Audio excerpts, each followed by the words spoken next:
Bonjour à toi mon successeur ou successeuse et bienvenue dans ce tout petit chenil de quartier. Oui je sais c'est un petit peu bizarre qu'il y ait un gardien de nuit qui vient ici pour un si petit endroit. Surtout qu'ils n'ont pas vraiment les moyens de te payer. Enfin ils essayent de faire des économies mais crois-moi qu'ils n'ont vraiment mais vraiment pas le choix. Bon je vais essayer de te le faire le plus court possible d'accord. Parce qu'au moment même où tu es rentré dans cet endroit tu es déjà en danger. Alors écoute-moi bien. Moi je suis l'ancien gardien de nuit. J'étais là juste avant toi.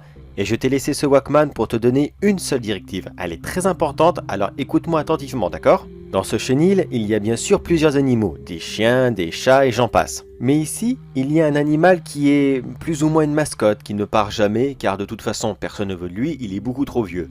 Et puis les gérants l'aiment bien, alors ils ont plus spécialement envie de le voir partir, tu vois ce que je veux dire?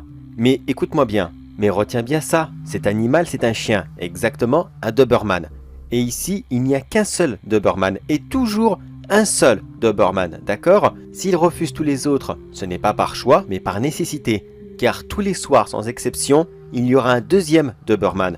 Oui, je sais, c'est contradictoire avec ce que je viens de te dire, mais crois-moi que l'un des deux n'est absolument pas un chien.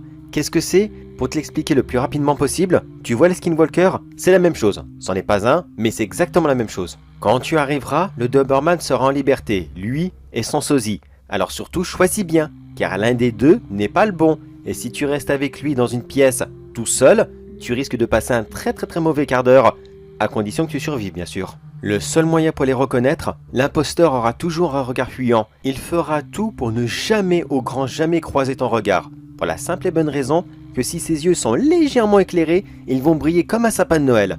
Alors tu fais bien attention, tu prends ton temps et tu essaies à tout prix de les regarder pour faire la différence, d'accord ? Crois-moi, c'est hyper important. Si tu te trompes et que tu restes ne serait-ce que 10 secondes avec lui, tout seul, sans l'autre chien ou alors aucun autre animal, tu es mort. Alors prends tout ton temps, cette créature est très patiente.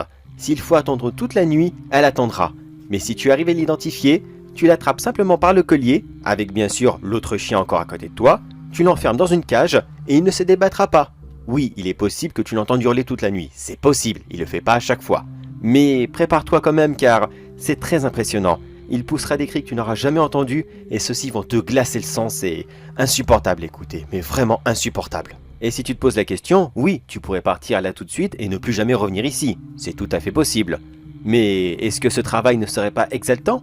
Est-ce que tu n'aurais pas envie de travailler avec des animaux et une créature extrêmement bizarre? Alors fais ce que tu veux, mais je peux te promettre une seule chose. Si tu restes ici, plus jamais de toute ta vie, tu ne t'ennuieras à ton travail.